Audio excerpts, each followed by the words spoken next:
Okay, so good evening to all. My name is Pulak Viswas, and this is the live session number 3 for the course Numerical Methods Finite Difference Approach, taken by Professor Amiya Kumar Nayak from the Department of Mathematics, IIT Roorkee. So today I'll be showing you few codes how to implement these things, these explicit methods, implicit method, and Crank-Nicolson uh, in MATLAB. So first let me again mention these equations if you forget. So as you can remember that this one is the heat equation or the diffusion equation, where the primary variable is u and it has two derivatives. One is with respect to time and other with respect to x, but here we have a second order derivative of u. In explicit method, like if we express this as a forward difference approximation and this as central difference approximation, we can find this kind of relation. And we have different suppose we have a grid like this,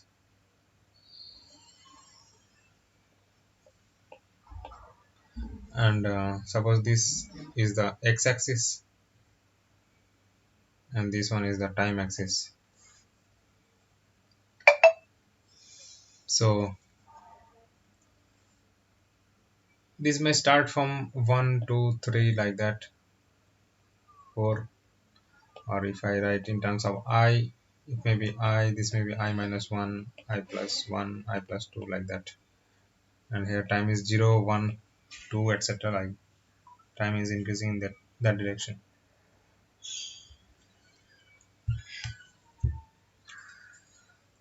So if I express this, it is coming like this: at ith spatial point, at some time, like later time from n, that is n plus 1, or this may be t plus delta t. So it is expressed like this, where r is given by this formula. And there is if you remember, there is a one stability criteria, that the value of r should be less than 1 by 2. Similarly, the implicit scheme can be found like this, where if this derivative is approximated by the backward difference and this one is as the central difference, then you will find a relation like this. And for Crank-Nicolson, uh, it is actually the derivative is computed at some middle point, at a half, at some half step. So suppose this one is n equal to 0, this one is n equal to 1. So we compute the derivative at n equal to half. And for the spatial derivative, it is actually averaged at two different levels. At this level and this level, we compute using central difference scheme at both the levels, and then we average to obtain the derivative at the middle point. And if you rearrange those things, you will find that this kind of relation is coming, which involves like u I minus 1, ui plus 1, similarly these terms, but they are at like past time point, but here these values are in the future time points. n plus 1. Similarly, like for two-dimensional parabolic PD or the same diffusion equation, where suppose the domain of x is between 0 and a, domain of y is between 0 and b, and time starts from 0. So the initial condition may be given like this in terms of some function, some two-dimensional function g for time t equal to 0 for every points of every values of u, like for all x, all y at time t equal to 0, it is given in terms of some function value g. And the boundary condition may also be prescribed, uh, like suppose for x equal to 0, my domain is suppose this thing, maybe draw it properly. This one is x, this one is y, 0 to a, here again 0 to b. So boundary conditions are prescribed at x equal to 0, means along this line suppose it is prescribed again along at x equal to a, boundary condition will be prescribed at y equal to 0. Y equal to 0 means this one. Along this boundary, some conditions will be prescribed as well as at the top boundary. So in this way the problem will be described. Now suppose you choose explicit method to discretize the domain. So what will happen? This is your equation, two-dimensional diffusion equation having three terms. This one is the time derivative. These two are the spatial derivative with respect to x and y. So for time, we are using a forward difference approximation for the time derivative, and as we have already discussed that for the spatial derivative we use central difference approximation. So this is the expression for the forward difference at some later time minus the present time divided by the delta t, and for central difference what, at the previous location, at the next location and the present location. In this way the formula comes in. So both for x and y we write the derivative terms like this, and if we rearrange these different values of u, what happened?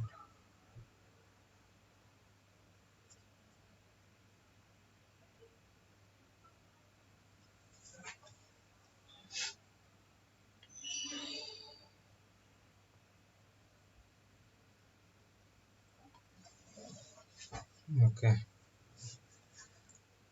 so if you rearrange you will find the value of some at some location. Suppose here the solution at suppose I comma j grid location at some later time n plus 1 in terms of all the values that is calculated at the previous time n.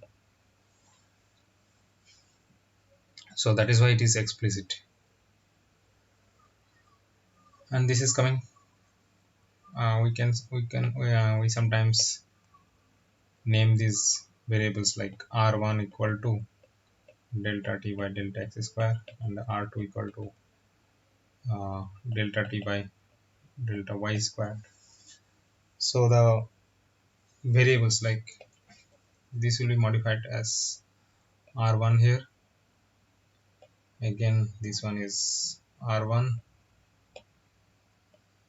r2, this one will be again r2.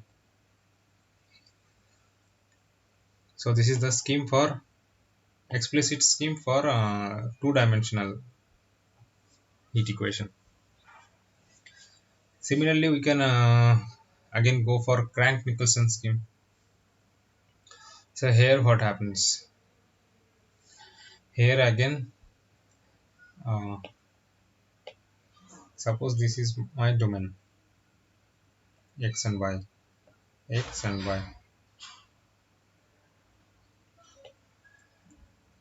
Now the next time will be something another grid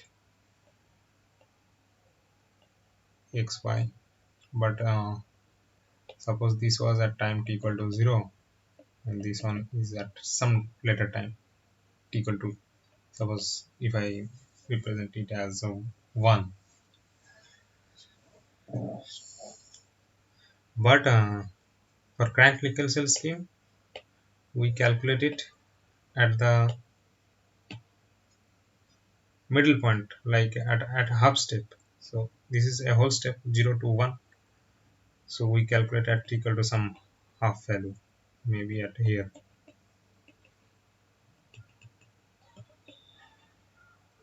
So for that, like, we take the central difference representation for this time derivative.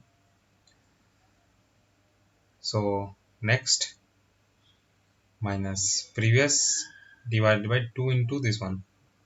Since this is half times, like if it is delta t, so there will be two halves, like delta t by 2 here, delta t by 2 here. So 2 times delta t by 2, so delta t. So this is the central difference approximation for this time derivative. Again, the second order time derivative, second order spatial derivative of u with respect to x and y are having this kind of formulas, expressions. But we take the averages. We take the averages of the derivative computed, suppose at this level and as well as this level, and we try to, like, we take the average of these two measurements or these two values. Similarly for y, we have this expression, and if we again rearrange this, so on the left hand side we have values of u at some uh, level like n plus 1, but on the right hand side it is all n. So these are the schemes. In this way we found the, like, for a particular equation we represent in this forward difference approaches, we try to express these derivatives and found some relation. So if I, like, for this particular example, like this Crank-Nicolson in 2D, this type of expression is coming. So as I have already mentioned before that we have to construct one matrix, then here we will be having a vector of u but at computed n plus 1. This will be equal to again some matrix. These two matrices are known. Suppose this one is A, this one is B, they are known, and again here one vector will be there that will be of n, and here it will be n plus 1. So this is unknown but this is known. So if we solve this matrix equation, we can found this unknown vector.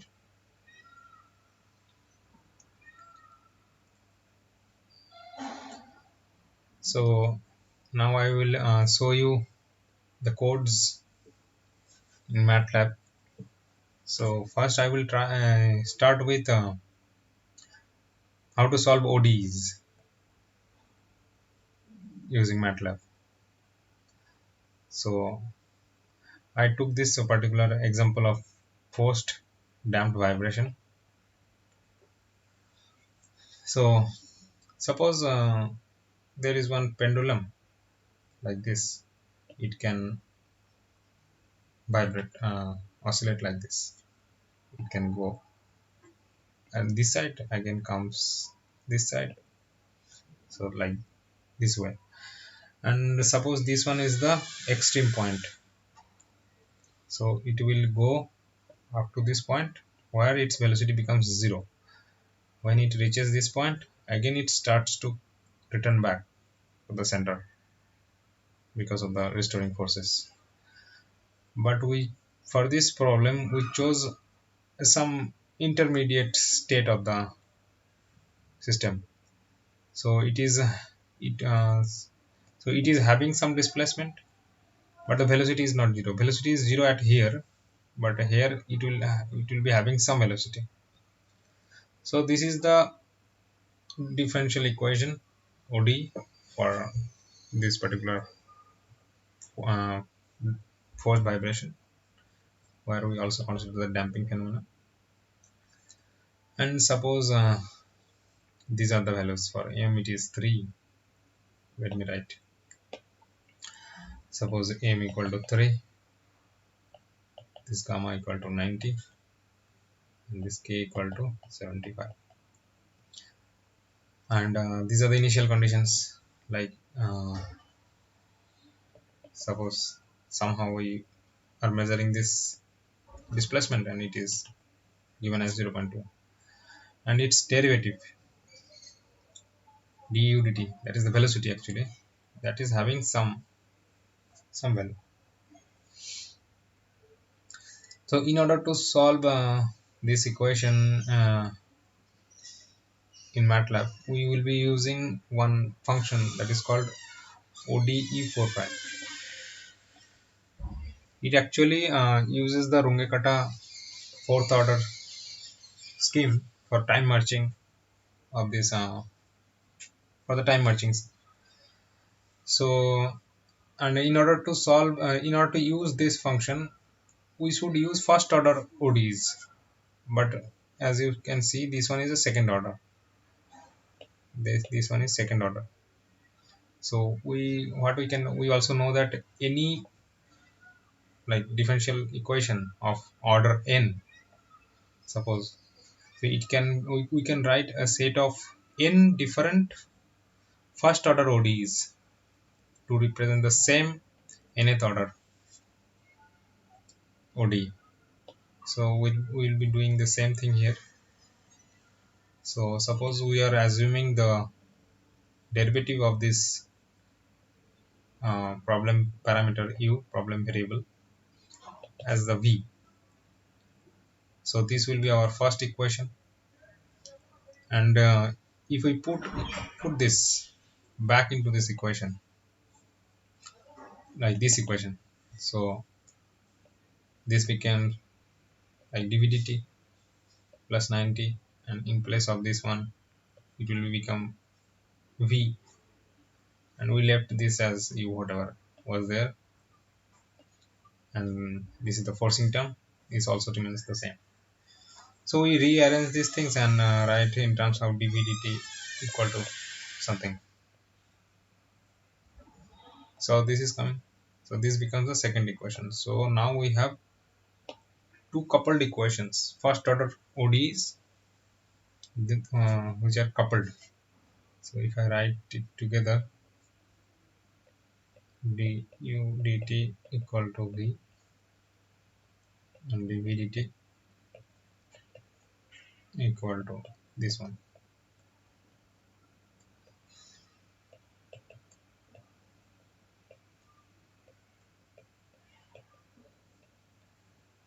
So these are the two coupled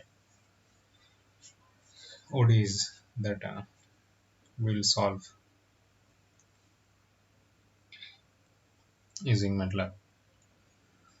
So okay, again we will return back to here. So I will be showing how many, one ODE45, one explicit crank Nicolson, and maybe the implicit one as well. it tampons. So let me share my screen.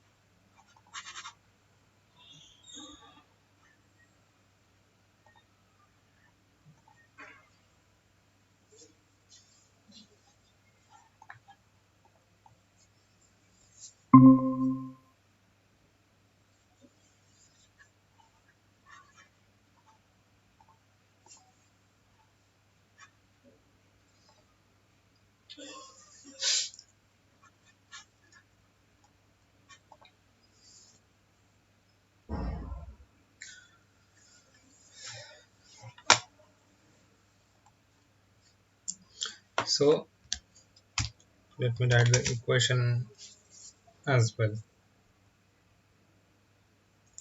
So the equation was 3 d2u dt2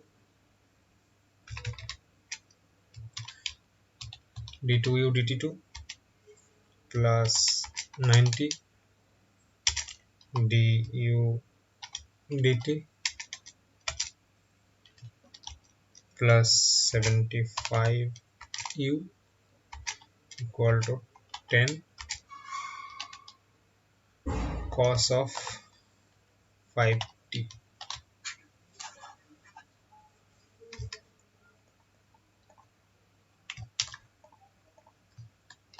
And this one is actually the, like in symbols it is m, it is gamma, and this one is k, and this one we can write as some force f of t.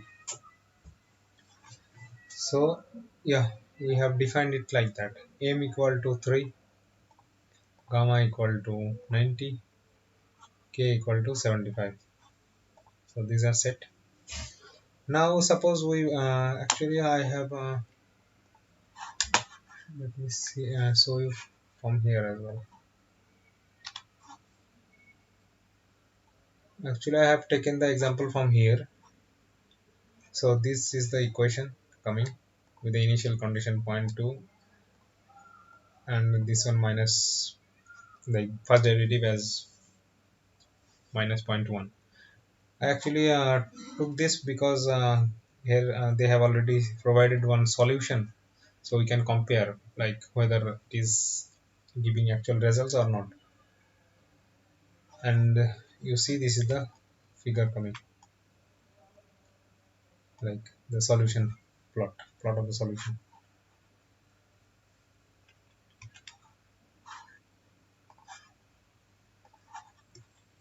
So if I go step by step the lines, different lines of the code.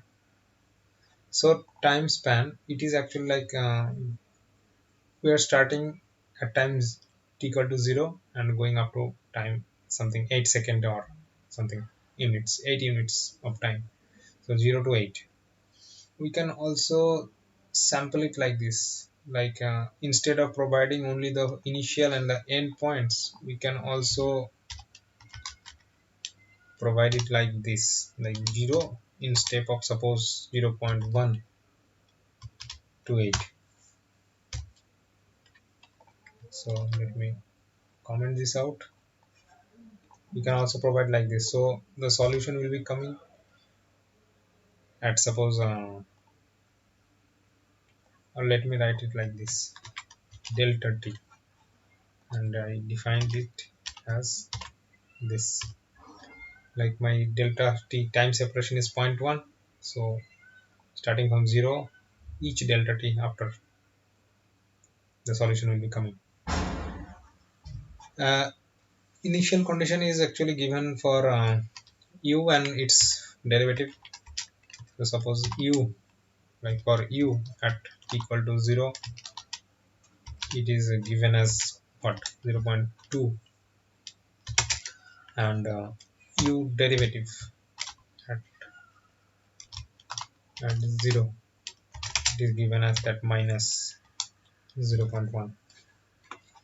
So we construct one initial like matrix like this vector. So if I run this, so one column vector is defined for this IC. These are few options like relative tolerance and absolute tolerance. So its value, like let me comment it out. So it is actually having some default value, but if we want to set it, we can set to some values. So and if its value, suppose the smaller the value of this relative tolerance and absolute tolerance, the more will be the accuracy, as well as it will take more time to solve the same problem. So initial condition we have defined, a time span, like for which time window we want the solution, that is also defined, and these are the variables in the equation, the main equation. So then we, in order to solve, we call this function ODE45. So within this we need to provide mainly three things. The first one is we try to define one function like this, then comes the time span, then comes the initial condition, and we can also add the option to change parameters, other parameters. So we are not going into details of that. Now you see, in this function some function is defined, and those parameters m, gamma and k is actually kept here as the input, and t and gamma, t and y are the, suppose your initial time and the solution. So when we run this function, so before that we need to define this function, so we will go into this, but let me tell you, like time span, it starts from 0 to 8, like 0 in steps of delta t up to 8. So when time span's value is suppose 0, so it is initial condition. So this y, so t, this t becomes 0 corresponding to that 0 value, and y's value will be the initial condition. So y's value will be this vector, and suppose after the next step, like after delta t, it will be modified automatically, like time span will become, instead of 0, it will now become 0 plus dt, this one, the time span, and this y will be the solution, like the solution computed by this ODE.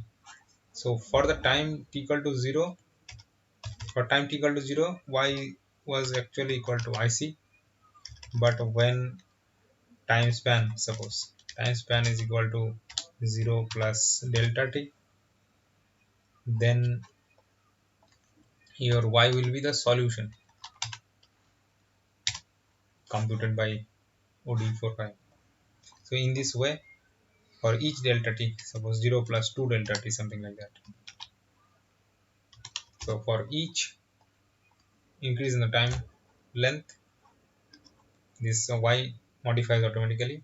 First one is the initial condition, and after that y's value will be the solutions, previous solutions, like that. So we need to define the RHS function also, and this function is actually those two coupled equations that I have already discussed when I was writing. So if you remember, like du dt is equal to v, dv dt equal to, yeah, that thing, ft by am, and this like this. one v was there and one u was also there. So these two are our like coupled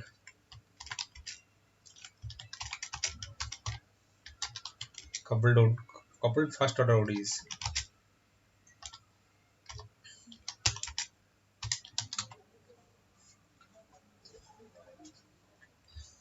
And since we have the we have given two initial conditions corresponding to two equations actually.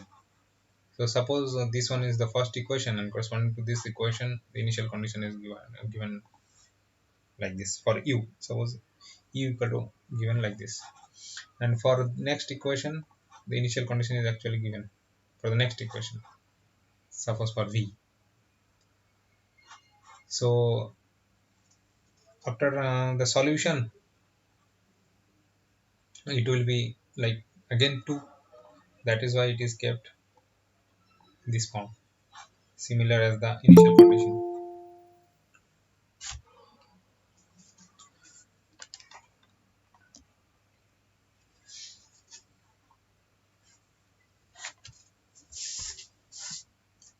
Okay. Okay, so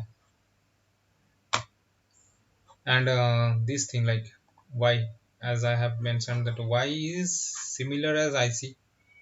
So y's first value we can call like this, y of 1, y's first value, that will be actually equal to this one for the first case, first uh, time step, that we equate to u, and y's second value that we equate to v.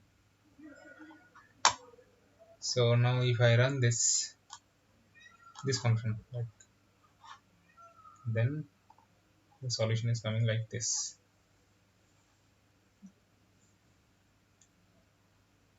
And if you see it like from this example, a similar result is coming.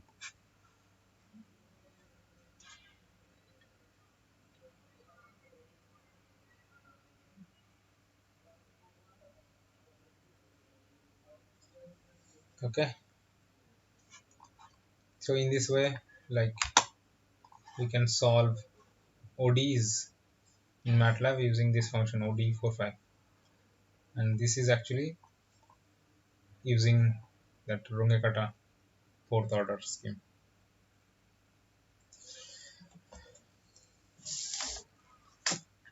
So now let me show you the explicit scheme. So let me write the equation here, so it will be easier to follow. So our equation is du dt equal to d2u dt2. This one is the equation, simple. And like, using explicit scheme it will be difficult. We try to write ui comma n plus 1. Its value is actually equal to r times uh, u of I minus 1 at n plus 1 minus 2r u I comma n plus r u I plus 1 comma n.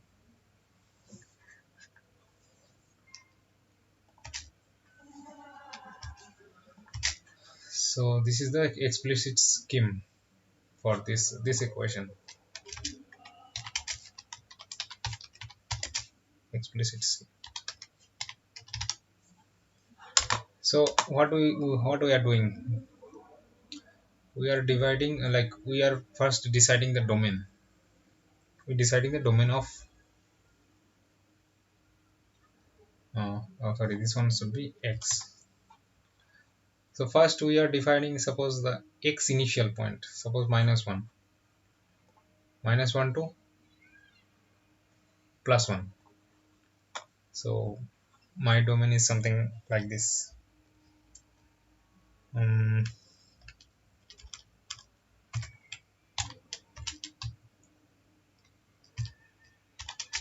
it is starting from -1, then goes to some value and again 0, then again 1. So my domain is something like this.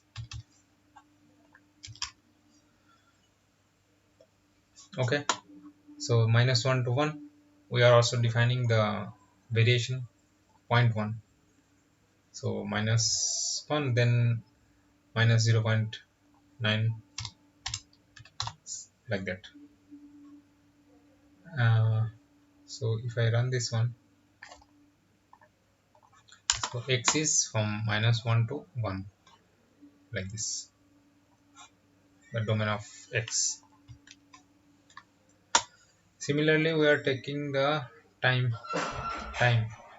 So suppose we are starting at 0 and going only up to 0.2 at a time step of 0.01. So like the time span is becoming like this, from 0 to up to 0.2. It is the time is increasing like this. But if you remember, like for the stability, because since it is explicit scheme, so it is unstable if we do not follow some rules. And it actually says this value of r should be less than 0.5. But what is it? It's actually value, like I have taken as 1, so this is not satisfied.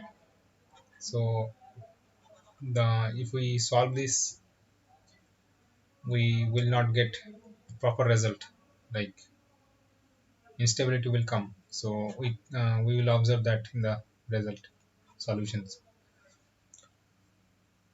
So we are defining a solution vector or matrix like this.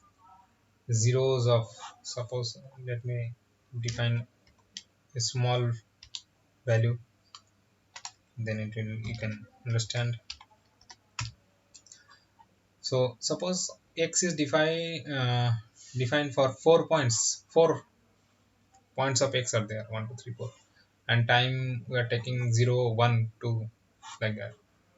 So then the solution vector is something like this. Suppose,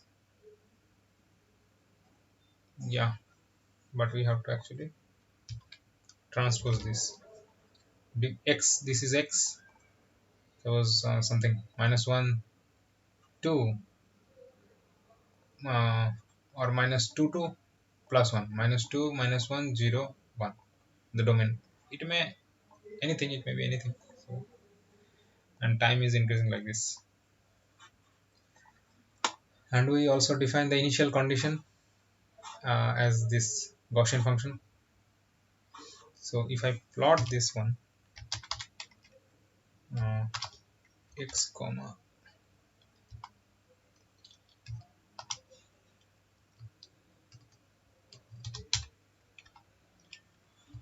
and give it a red color.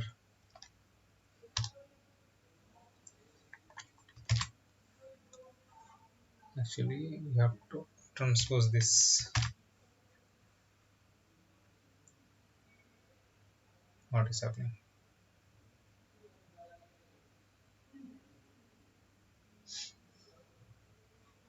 At all spatial points at first. Okay,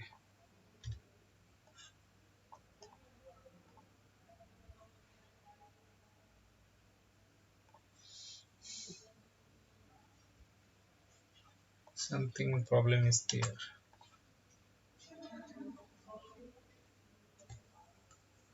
Size of u is what? Okay, we have to clear this actually.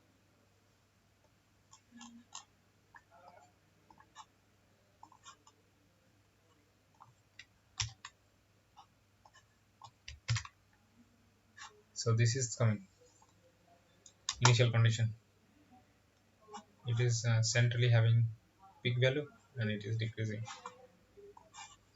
to 0, and we actually set the boundary condition to 0 at the ends.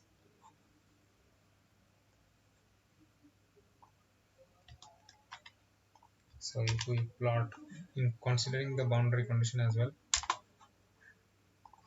so it is 0 at these two ends. And for explicit scheme we are using this,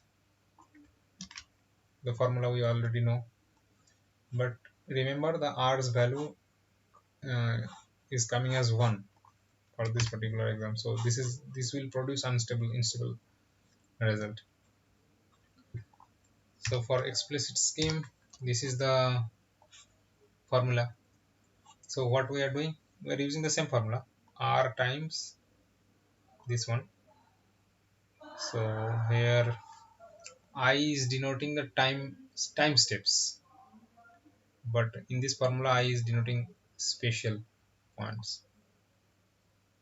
So you have to understand that in that way, like I representing the time variation and j representing the spatial variation. You can see from this term nx and nt, and we have defined these as length of x as nx and length of time as nt. So and since we have already given the initial condition like at time t equal to 0, so t's first value, if I write 1, that instead of 1 I have started from 2. This is because we have already have the initial condition. So we are starting from t to the last time point, and for spatial location we are starting from like the next step from here. If you see, suppose minus 0.9 and here will be 0.9, and this total length is actually 0 to 0 not in MATLAB, it is actually starting from 1 to n or nx in this case. So we are starting from 2 to nx minus 1 of only this part, because boundary conditions are set for these two last 2 points boundary conditions. And similarly the initial condition, like time is starting from 0 to this 0.2. So initial condition is defined already for this 0, so we are calculating for the next from the next time step to the last. So that is why this for loop is there. So time is from 2 to the last time point, and for space it is the next like 2 to nx minus 1 up to that point. And we have written this expression simply here, but following ij for time and space. So you can follow on this. So this is the only part. Once this loop is run, solution is ready and we can plot and see. So if I run it, you see some kind of oscillations are coming, and this is actually because of that criteria, that is r is greater than zero point 0.5. So if I set it uh, what should be its value. So if I initially it was zero point 0.1, and suppose if I make it 0.005 and check the r's value, it is 0.5. So it is following the condition. So now if I run this, you see no oscillation is coming. It ran up to the entire time length and giving the result.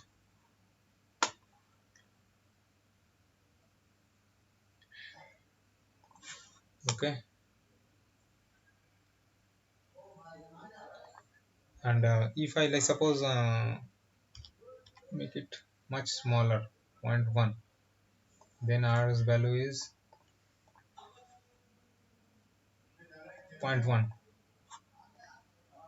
So again it is satisfying the condition for the stability. So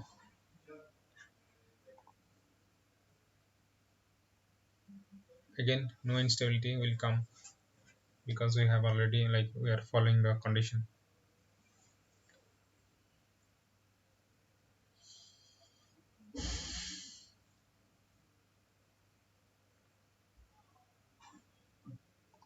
Okay,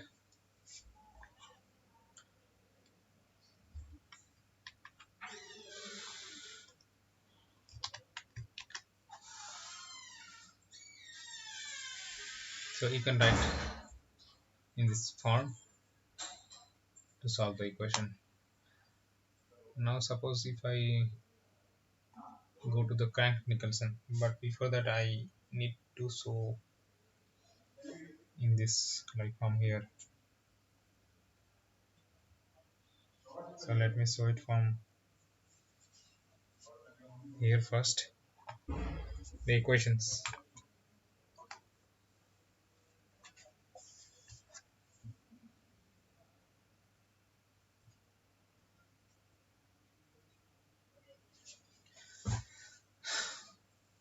So this is the crank Nicolson scheme, and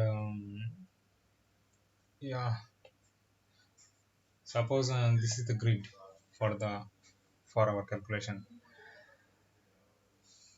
So what is happening?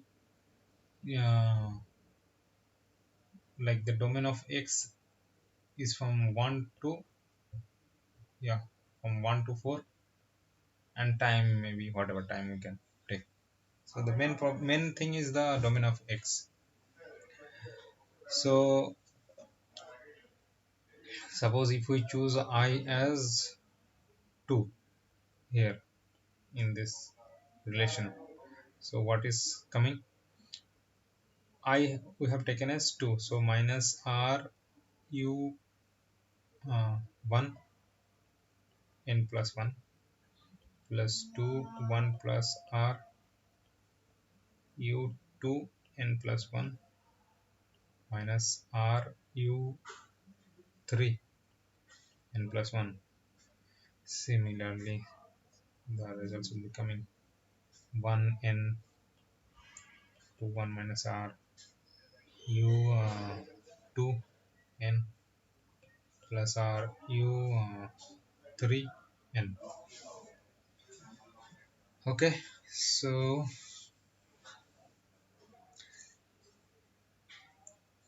yeah, in this way, like again if we take I equal to 3, okay, let me write it forward completely.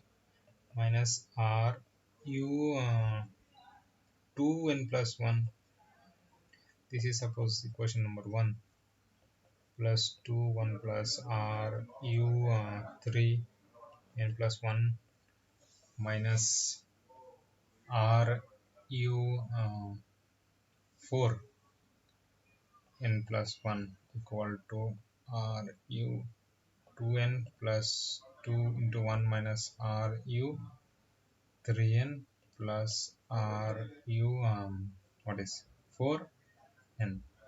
This is second equation.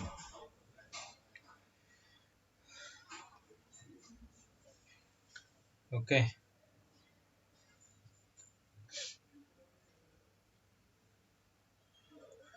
so again we can write for I equal to 1 and I equal to 4, but let me write it again first. Minus r 2 into 1 plus r minus r. This one is 0. And suppose this one is again 0. minus r, 2 into 1 plus r minus r.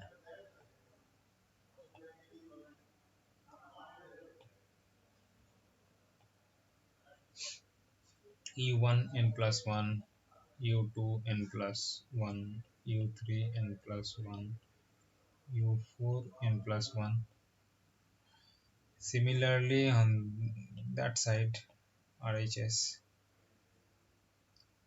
this one is coming r, 2 into 1 minus r, r 0 0 r, 2 into 1 minus r, r, and here will be u1 but at n, u2n, u3n, u4n, and these two are actually for boundary condition, these two rows. And suppose for this case the boundary condition like at this point and this point, it is given as suppose 1 or maybe 0, maybe 0 is set for the boundary condition. So we can complete it like this: r 0 0 0 0 r, 2 into 1 minus r, and again boundary condition is set in terms of u, so it will be 0,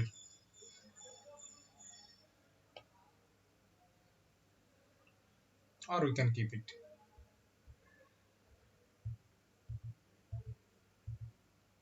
Yeah, but this again this will be this one, 1 plus r minus r, 0 0 0 0 minus r, 2 into 1 plus r. So this matrix is known. We can form a matrix of this form, and also this one. So if we write it like a u n plus 1 equal to v u n. So we know this one as sorry, as well as this one. So we can calculate this vector solving this equation, set of equations.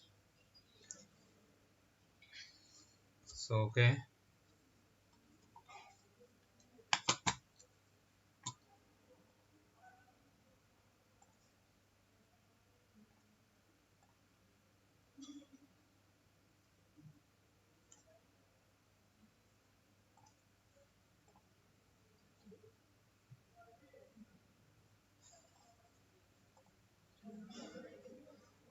so if you see it again, we have taken the same domain as the previous example, the spatial domains.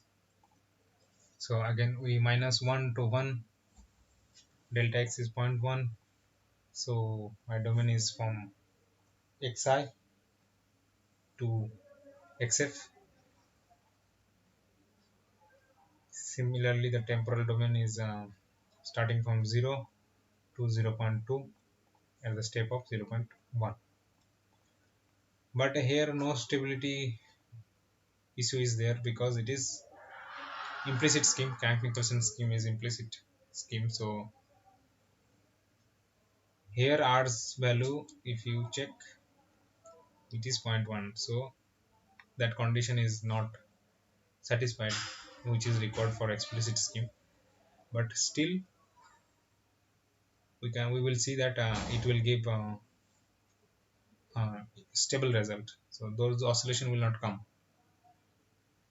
So similarly, we have defined the solution vector. Initial condition we have set, boundary condition we also set.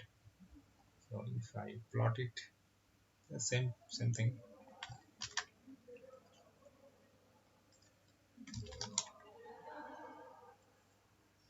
So I'm running up to this point like this. So this is the initial condition coming. Now here you see we are defining those a and b that I have just discussed.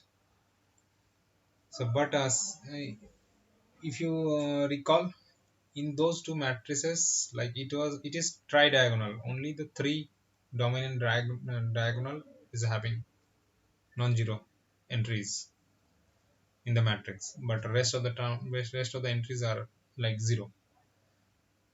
So we can define a sparse matrix using spdiags command in MATLAB. So for that we are defining three vectors first. So if you remember, the main diagonal was having this value 2 into 1 plus r, uh, and the length of like nx, the domain of x, whatever number of like grids are there along x, that number of this term parameters will be there along the diagonal, and two minus r's. So if you remember, in that matrix, first term was like main diagonal was 2 into this one, 2 into 1 plus r, then r, and if we go to the next row, r is coming, then 2 into 1 plus r, like that. Yeah, something like that.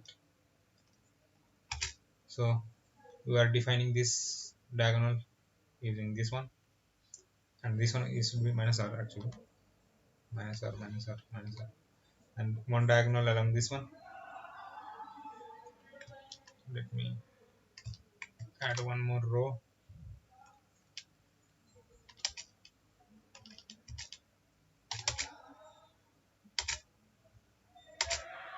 Yeah, like that. So this is the main diagonal, this is the upper one. So minus r corresponding to one upper row, and like upper diagonal, and lower diagonal, so 2.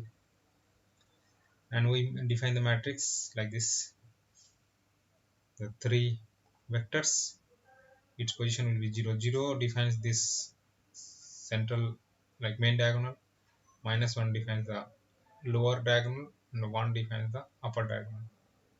This one plus 1 corresponding to this one, minus 1 corresponding to this one, and 0 to the main diagonal, and its dimension is nx into nx.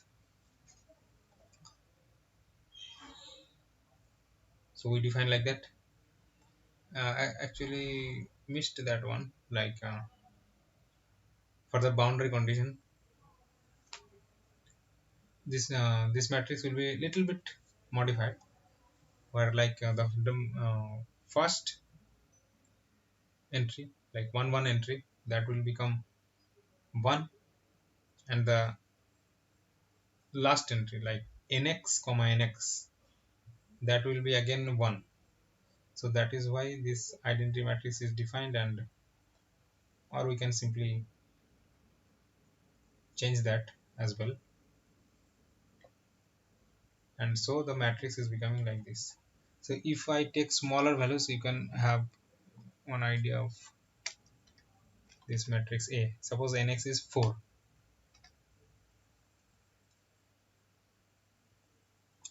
and if I run this one, oh, actually this is sparse, so we have to write full of A to show the entire matrix.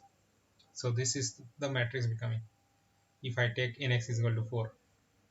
So this first one is becoming 1, and rest of the are made 0. So that is, I forget to mention here. And the other diagonals like this: 4 4 4 4 along main diagonal, minus 1 at the top, minus 1 at the bottom, and again the last row is made, the last is equal to 1, and rest of the are 0. Similarly, like B matrix, we define like this.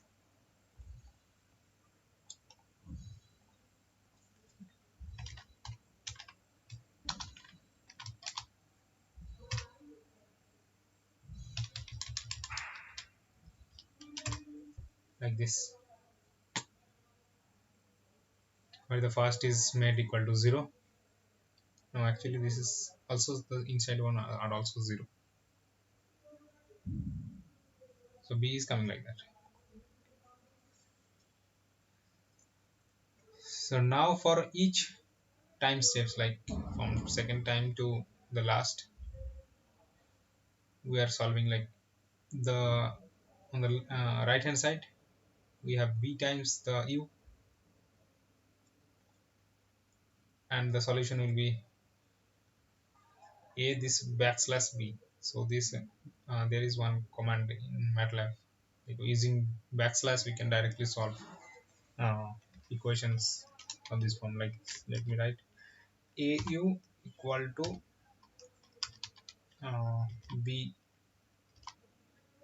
actually b bu n, or n, and this one is actually a u n plus 1.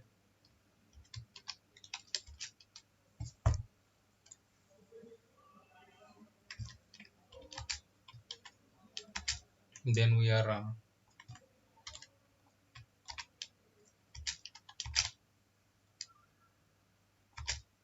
writing this as b, this as b.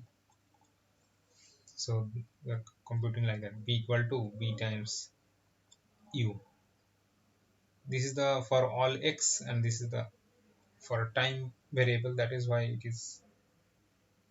So if it is, if time equal to 2, I equal to 2, so here it becomes 1. So that is the initial condition, like the previous one. We are computing for, suppose whatever time time point. For this case, suppose it is 2, so this becomes the second, like 2. So we need 1 here, so that is why 1 is subtracted from here, and then you solution is coming like this. So we can solve this one like this.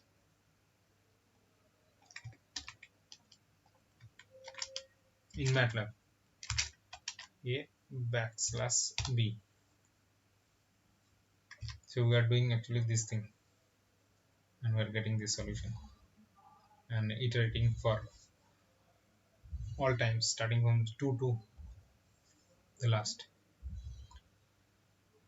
And after that we are plotting this solution. So if I run this as a whole, if you can see it ran, but no oscillations came in this game. Like whatever value of this delta t I choose, if I take a bigger value, then r's value is coming what, 10, but for explicit it should be point 0.5, but still it ran, but something came, error. Maybe I took much bigger. So if I take 0.5, it is coming 5. So let me see. Okay, something is coming. I don't know what is happening, why is it, but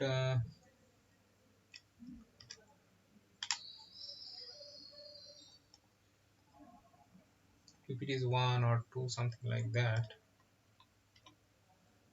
then what is happening, then solution is coming, but at the end some problem is coming.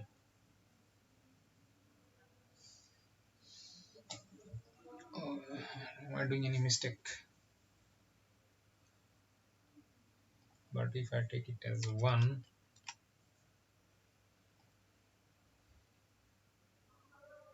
okay, the issue is actually with the boundary condition.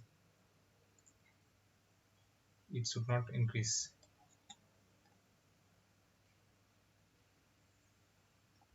because boundary is already set as 0. So okay, let me check once.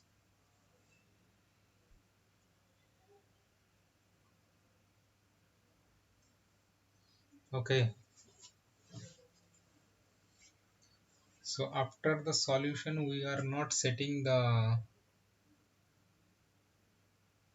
value to 0, so we need to do something here.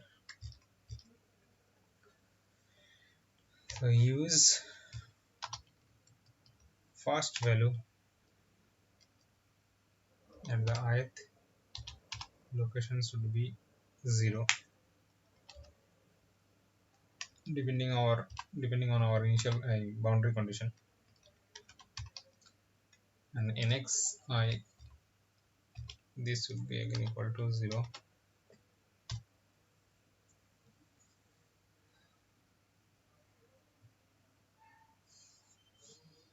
I and nx, let me see. Yeah, boundary condition is set to 0, so now it is coming 0. But if I remove these two, it is increasing, so wrong, it was wrong. So we need to have these two lines of codes as well.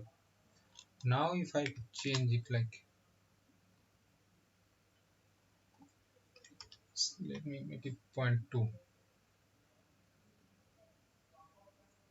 Okay, now it is coming, but our domain is small, that is why it is jumping like from this point to this. If we make it finer, then it will be better. And like when the error was coming like for 10, so let me check.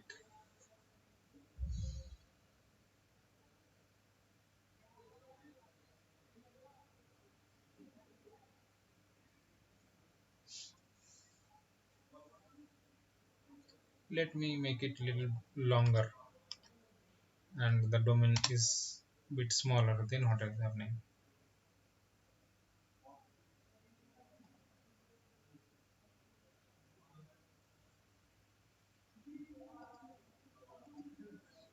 Our time length is from,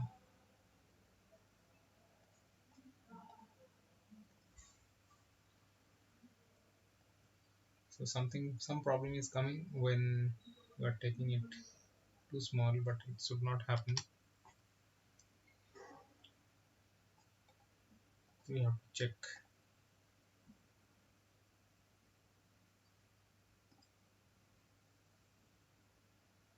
something is wrong.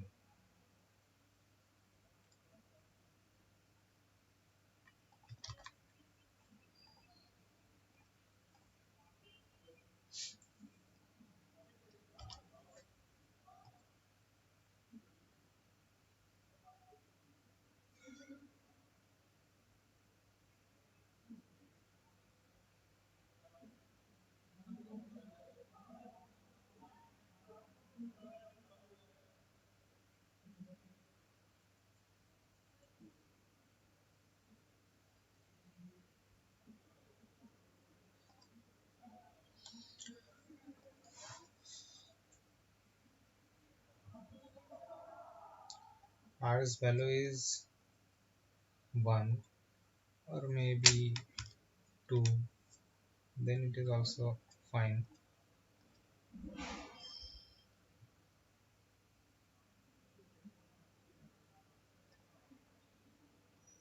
But at later time it is giving some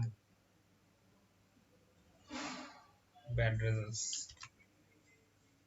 I don't know why it is happening. So I need to check this one. So okay, so let me do the for implicit as well, but implicit I have not written the code, I have to write.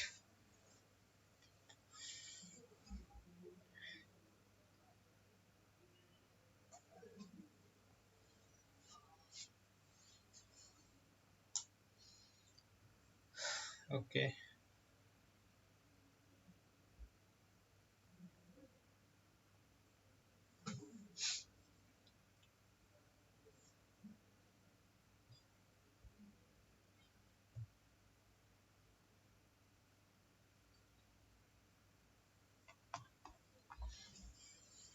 For implicit scheme, this is the formula, this one.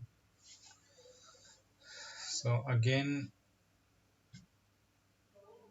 one matrix kind of thing will be formed, like so. I guess this one is minus r, this one is only difference coming at here. We need to change this one. This one is again minus r. Is it right, this one? Let me check once.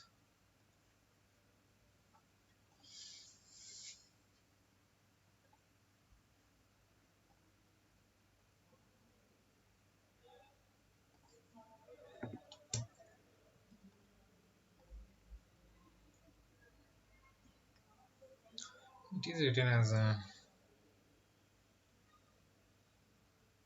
yeah, like this.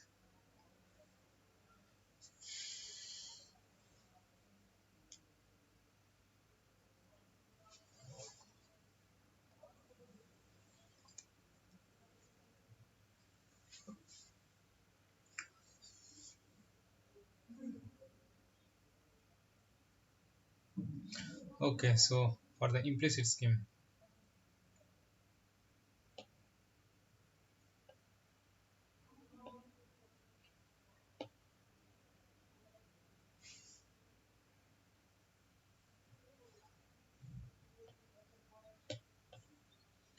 this is the implicit scheme.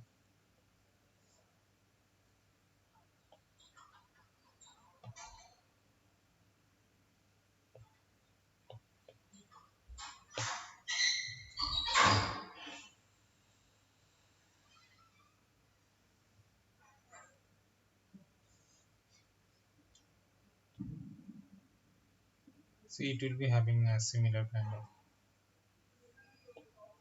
structure.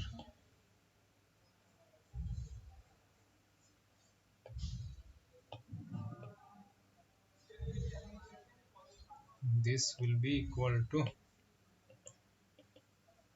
our u at 1n, u 2n, 3n, something like that. Here u 4n only up to. Okay, but this will be changed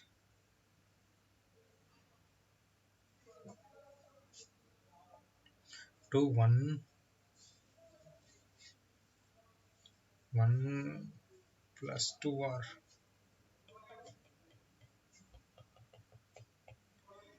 Suppose this is 1 plus 2r. So when boundary condition is set, so this one is 0, this one is 0, so again this one will be equal to 1 0 0, like same as the previous case. So we need to define this one, then we can solve the problem. Okay, let me again share my screen.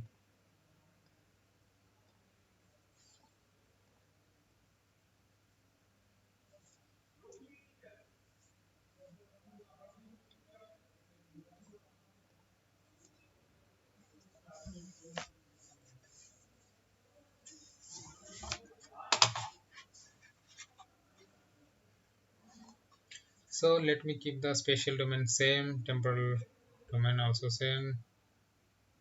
R is defined like that: solution vector, initial condition, boundary condition.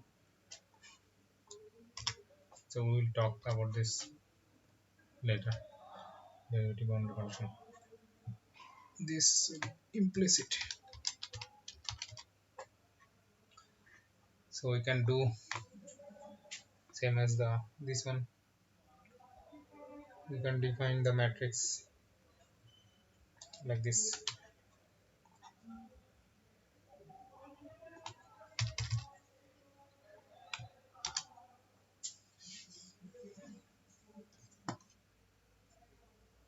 Okay, but here it will be 1 plus 2 r, 2 into r.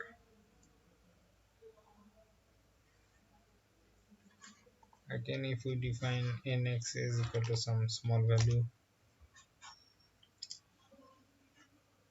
and run this one,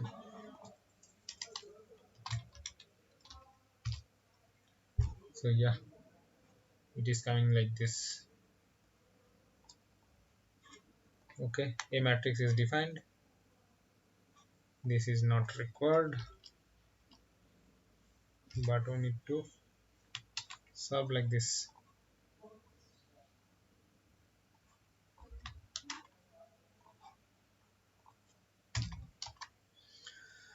Time will be like that, but here instead of this b we are having u only at the previous time step, and the solution will be like this.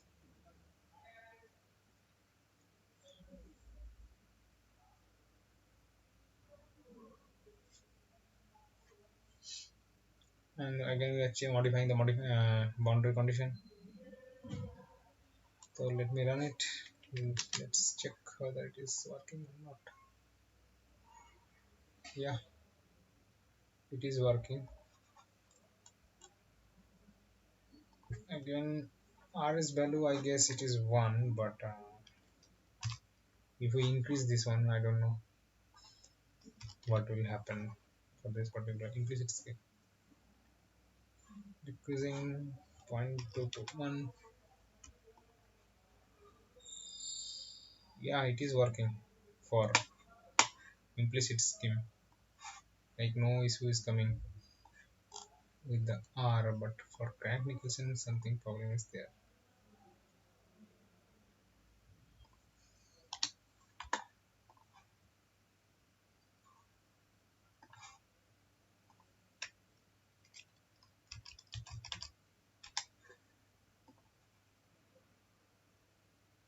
Yeah, it is working for implicit scheme. If you see the r's value, it is 1000. Still it is working, no oscillation is coming. So yeah, this was the code for implicit scheme. For crank Nicolson something is there. We need to check again once again.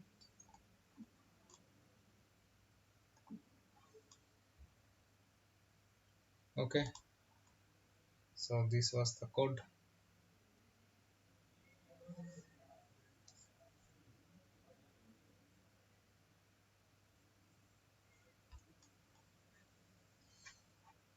So okay, code part is done.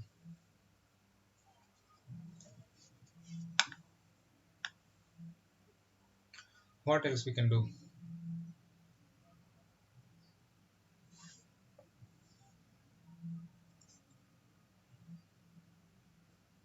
Okay, let me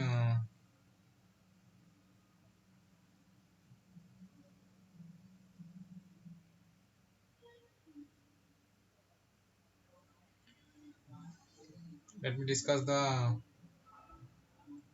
derivative boundary condition.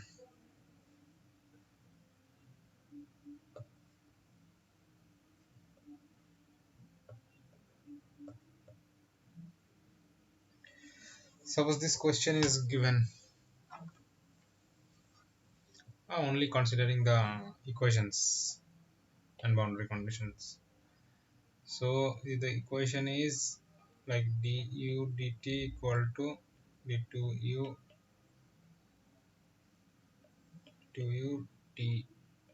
dx2. The domain of x is 0 to 1. Initial condition is given u equal to 1, t equal to 0. boundary condition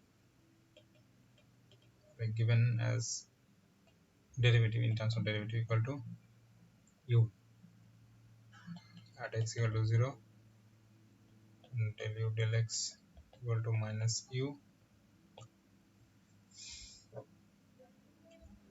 at x equal to 1.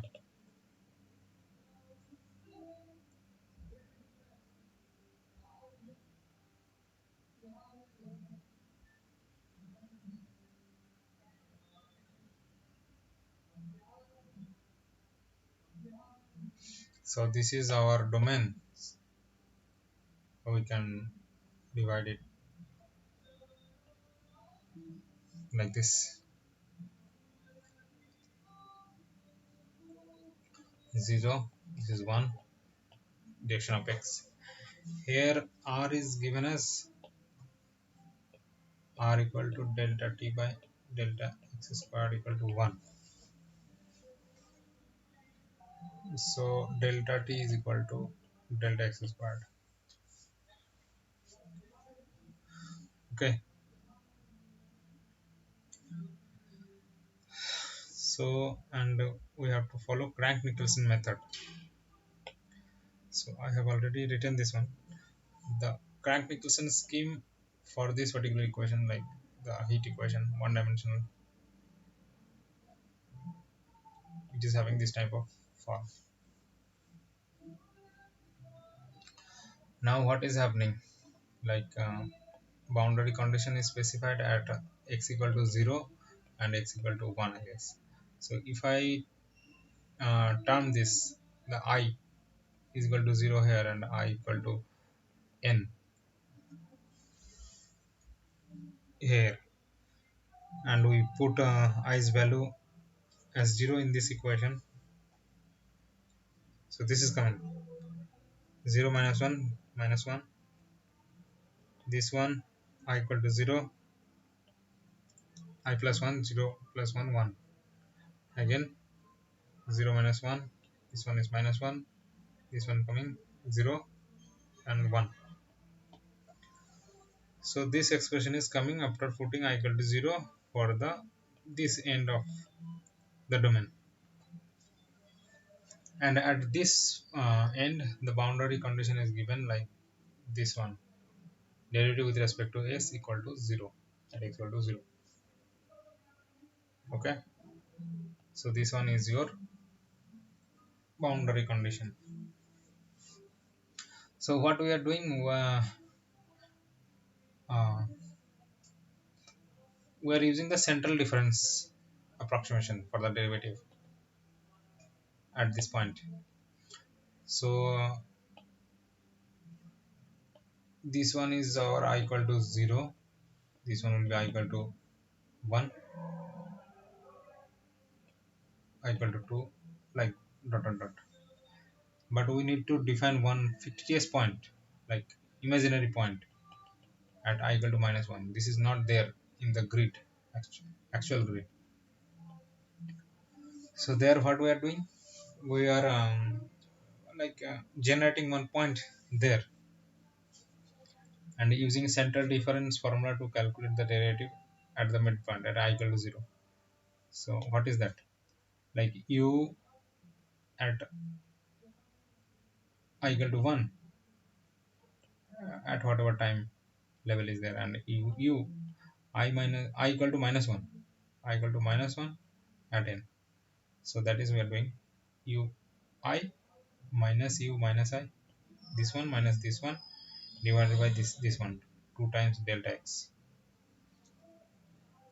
into this equation. So we are replacing it by central difference approximation formula, and for u we are putting the value at this point I equal to 0 point, and we if we rearrange and try to find out its value, like fictitious points value, it is having this expression. Similarly for the last point, like the end of the grid is I equal to n, this one is n minus 1. Again we need to define one imaginary point at n plus 1. beyond the grid.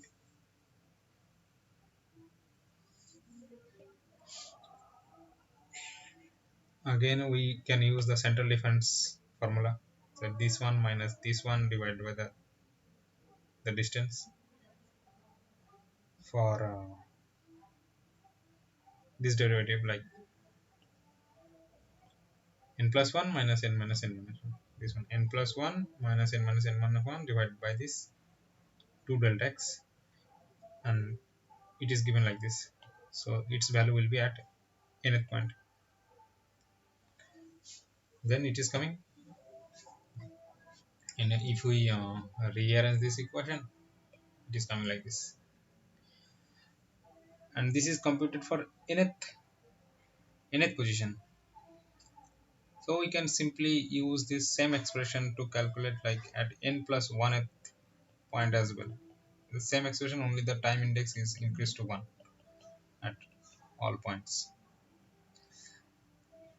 And what we are doing, like if you see at I equal to 0 position for this like for this point, we are having these two terms like minus 1 at nth time, at n plus 1th time. So we can, if we use the central difference approximation formula, we can calculate the that value like u minus 1 at nth, and if we increase the n as plus 1, we can have this expression. So we are inserting these two here, then we are getting some expression, and this is the final, like rearranging different terms, we are getting this expression. So suppose I'm giving it a some name as 1. Similarly, for the end point at I equal to n, we are having this expression, and there we are having these two things at n plus 1, at n plus this one is time and this one is x, n plus 1, and again n plus 1 at n. Okay, so again we are computed, like we have computed using central difference approximation formula, we are putting them into here, and we are having one expression, and let me name it as 2 here. So what is like what has happened, we have two expressions.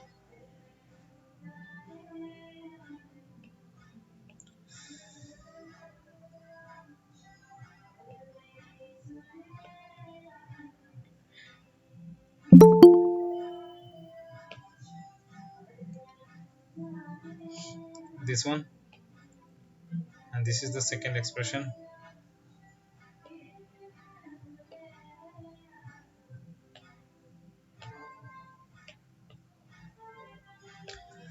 And if you like this one is particular, these two expressions are particularly corresponding to boundary condition at the x equal to 0, and this one is x equal to the last point.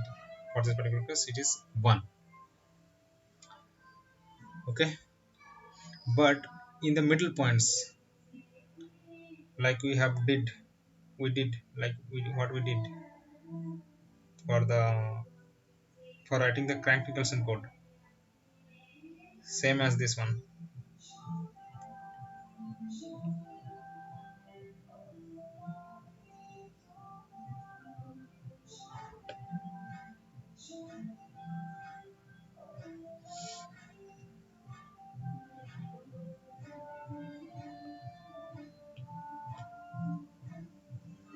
Okay, so now what will happen, the rest of the structure, like whatever structure is there for these two matrices A and B, and this one is un, this one is un plus 1, it will remain same, only these two will change. So what will happen for that like for these two rows, if you see, we have represented This one has 1 starting from 1, so let me again modify this one. This one will be,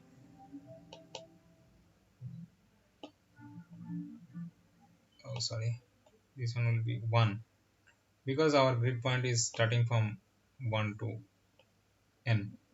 And this one will be 2, this one will be 2, this one will be 1. Okay,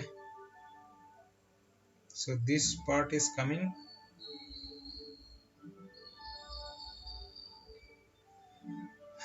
this part is coming here at the main diagonal, r delta x. Similarly, the last will be like this, 1 minus r delta x. Okay, corresponding to this one and this one.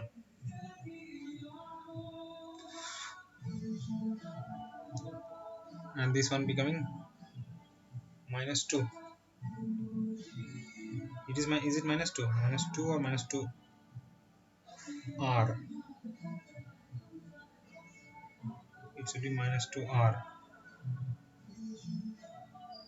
Minus 2 r, 0 0 0 0. Again, this one will be minus 2 r. Okay, so a matrix is reconstructed based on the boundary condition, and using the boundary condition, whatever expression we found. So we use that one to modify this. This one is set, and again for these two rows we need to modify. So what is going? This one, 2 into 1 minus r delta x, 2r 0 0 0 0 2r, 2 into 1 minus r delta x. Yeah, so everything is set now. So again, if we solve if we create this matrix, these two matrices in MATLAB, we can solve in a similar way. Only the variation came on the first row and the last row of this A matrix and as well as B matrix, depending on the boundary condition. So in the first case, I assumed a Dirichlet condition. So there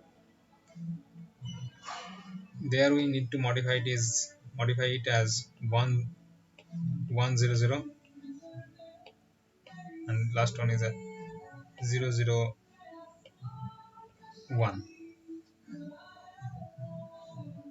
and it will automatically satisfied. But for the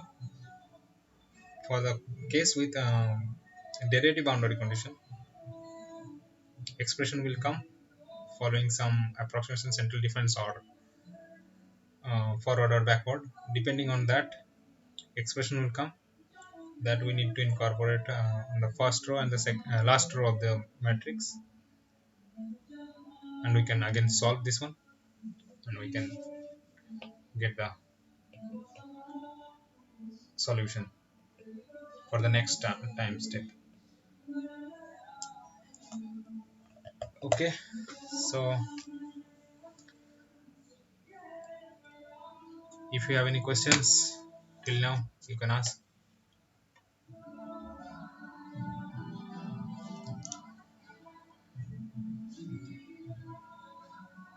or otherwise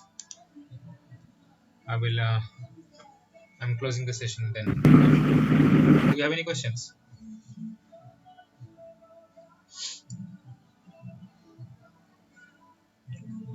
Sir, if we solve any 1D or 2D problem using any code that we develop, so if we reduce the spatial coordinate like delta x or delta to very small, So the computational time will increase. So how to perform this computation rapidly, like without compromising it. Yeah, like if my domain is too like discretized with very small values of like delta x, you are suggesting that, am I correct? Yes. So too many spatial points I have taken, so then the size of this matrix will be huge.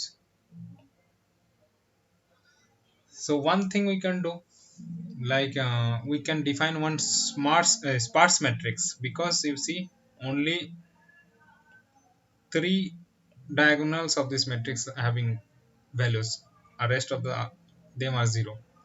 So we can define one sparse matrix where the number of entries will be much lesser. So in that way we can define one matrix, sparse matrix. So it will be then little bit like less time consuming. Okay. And about solving simultaneous equation, in Python we use NumPy to solve, which is we take inverse of matrix. For same the if large matrix is there, to take the inverse, it will be very tedious. Yeah, So will it be an alternative to solve and to linear? We can solve iteratively, but this will also take more time. yeah. So you can use other methods like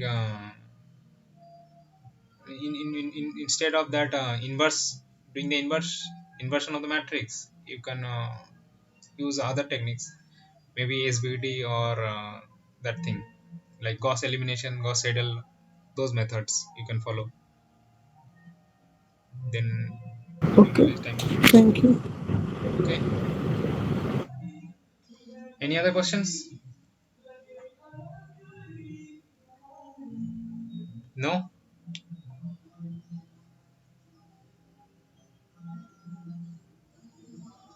So if no, so again we will meet on the like Sunday, next Sunday from 6 to 8. Okay. Chalo, Okay, sir. closing this Thank session. you. And I have doubt in fourth week, like characteristics of PD in hyperbolic function. There are two roots. So what does the root indicate? I don't understand that lecture. Which lecture? Can you tell me particularly? Week four in third or fourth Third or fourth. characteristics of PD. Uh, Okay. So have you like uh, written one what is that query in the discussion forum previously? uh, One doubt I posted, which is solving Yeah. on Gauss-Seidel method, diagonal dominance. So you don't know the But Gauss-Seidel that method? will be, yeah, You know. it's little bit, Okay. not So I exactly think now. that problem that question is covered in the Saturday session. Okay. So have you attended that one like previous last Saturday session? Yes, sir. Yeah. So that was covered in that lecture, and I will write one answer and send it to you corresponding to that questions. And if you have one more like doubt Okay. from week 4 Thank you. session 3 or 4, so you write one more sorry, network.